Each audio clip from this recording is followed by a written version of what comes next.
Hola naturalista, estás en Lancaster Lab, tu canal de naturaleza. Si tienes un terrario, seguro ya sabes que no basta con que se vea bonito. Lo importante es que funcione como un ecosistema real. Y aquí es donde entran en juego los isópodos, esos pequeños crustáceos terrestres que, aunque a simple vista parezcan insignificantes, son la clave para mantener un terrario sano y autosuficiente. En este vídeo voy a mostrarte cómo criarlos paso a paso, desde mis propias colonias, y descubrirás que estos pequeños crustáceos hacen en tu terrario el mismo trabajo que llevan millones de años haciendo en los bosques. Lo curioso de los isópodos es que son animales que se pueden encontrar en casi cualquier parte del planeta. Basta con levantar una piedra o mover un tronco en una zona húmeda con materia en descomposición.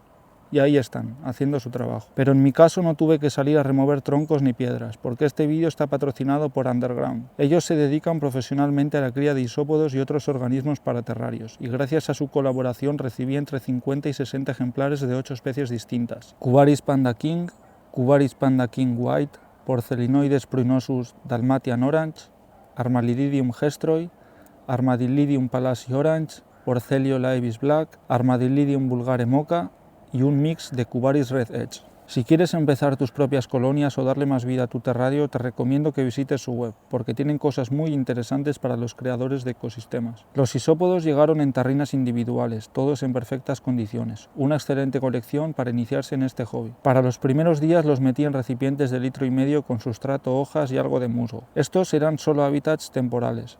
Lo bueno de tener recipientes pequeños es que podemos monitorear con mucha más facilidad y detectar rápido la aparición de nuevas generaciones. Lo malo es que cuanto más pequeño es el ecosistema, mayor es la probabilidad de que algo se estropee. Por eso en esta fase fui muy cuidadoso. Evité pasarme con el riego y con la humedad, y la verdad es que funcionó muy bien, porque rápidamente aparecieron las primeras crías de distintas especies, así que ya era momento de darles un espacio definitivo, donde pudieran reproducirse sin parar. Para eso me hice con recipientes de 10 litros, uno para cada especie. A estos recipientes tenía que prepararles respiraderos, porque es importante favorecer el flujo de aire y evitar excesos de humedad. Para hacerlo perforé un par de agujeros con una broca circular, eso sí, si vas a probarlo en casa recuerda tomar todas las medidas de seguridad necesarias. Después encolé un trozo de mosquitera de plástico sobre cada agujero. Esto sirve para dos cosas: evitar que entren visitantes no deseados como los mosquitos y también evitar que los isópodos se escapen. Así me aseguro de tener todo en orden, sin visitas y sin fugas. Con todo esto preparado ya tenía el recipiente listo. Ahora tocaba lo más importante: preparar el sustrato. Para la base utilicé turba rubia, pero si no dispones de ella también puedes usar un sustrato reutilizado de otros cultivos, siempre y cuando no tenga pesticidas ni químicos agresivos. A esta base le fui añadiendo otros componentes que me ayudan a recrear al máximo el suelo de un bosque,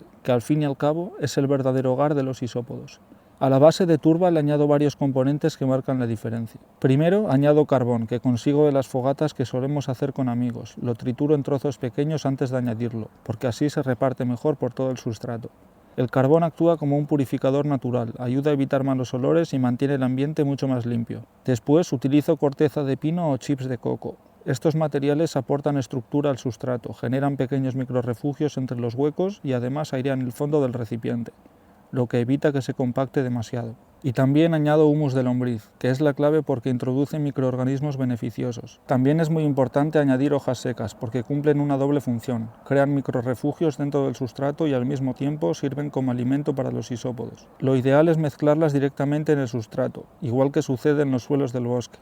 Yo recomiendo hojas trituradas de árboles como magnolio, roble, castaño, haya o similares. Yo simplemente trituro las hojas secas con las manos y las añado a la mezcla del sustrato. En mi caso uso principalmente hojas de magnolio, porque desde mi experiencia son una de las mejores opciones. Tardan bastante en descomponerse y duran muchísimo en nuestros criaderos. Además son fáciles de encontrar. Los magnolios suelen estar en parques y zonas públicas, y aunque la mayoría de sus hojas caen en primavera, durante todo el año puedes encontrarte alguna rama partida o algunas hojas secas en el suelo. Eso sí, es muy importante recolectarlas cuando ya están amarillas o rojizas, nunca verdes. En otras ocasiones también he utilizado hojas de roble, que funcionan de maravilla, aunque suelen necesitarse más cantidad porque se degradan más rápido que las de magnolio. Con el sustrato preparado lo que hice fue añadir una buena capa para darle profundidad al recipiente. Esto ayuda a que los isópodos se sientan mucho más relajados y seguros. Y con la base lista llega la parte divertida: decorar el espacio para imitar lo mejor posible las condiciones naturales. Puedes usar todo tipo de elementos: más hojas, cortezas de árboles, ramas, piedras y un largo etcétera. La única condición es asegurarte de que no sean perjudiciales para tus invertebrados. A mí, por ejemplo, me gusta añadir siempre 1 o 2 piezas de corteza de árbol. No es fácil encontrar una buena corteza de buen tamaño, que no esté descompuesta o en mal estado, pero cuando das con alguna se convierte en el refugio perfecto para tus isópodos. También añadí más hojas trituradas sobre el sustrato, vainas de liquidámbar, algún casco de bellota y hasta unas piñas que recogí. Como ves, lo que busco es recrear un bosque en miniatura, y esa precisamente es la idea. En una de las esquinas añadí un pedazo de musgo sphagnum, que sirve para mantener una zona húmeda constante. Esto es muy importante porque los isópodos necesitan ese rincón húmedo para poder hacer la muda con éxito. Y ahora sí, con todo preparado, solo faltaba que Dios haga llover. Una buena pulverización mantiene la humedad adecuada en el espacio. Eso sí, cuidado con pasarse. Aunque los isópodos necesitan humedad, el exceso de agua es uno de los principales errores en la cría. Mi consejo: nunca riegues de más, y si alguna vez lo haces, mantén el recipiente abierto hasta que el exceso de agua se evapore y puedas volver a controlarlo. Llegó el momento más esperado, introducir los isópodos en su nuevo hogar. Lo que hice fue intentar sacar la mayor cantidad posible de ejemplares de los recipientes de 1,5 litros y trasladarlos con cuidado a los de 10 litros. Eso sí, no vacié los recipientes pequeños por completo.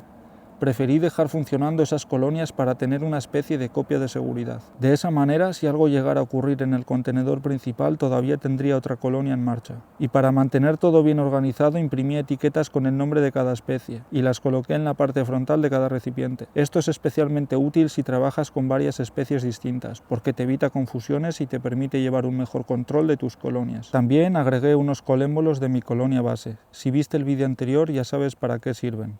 Por otro lado, estaré subiendo contenido extra a mi Instagram, no solo sobre isópodos, sino también de otros temas de naturaleza que seguro te van a interesar, así que no olvides pasarte por ahí. Y ahora sí, llegamos al final del vídeo. Si te ha gustado lo que viste, recuerda darle un like, que me ayuda muchísimo a seguir creando contenido. Y si todavía no estás suscrito, no sé a qué esperas. Únete a la comunidad de naturalistas de este canal. Gracias por aprender conmigo una vez más. Nos vemos en la próxima.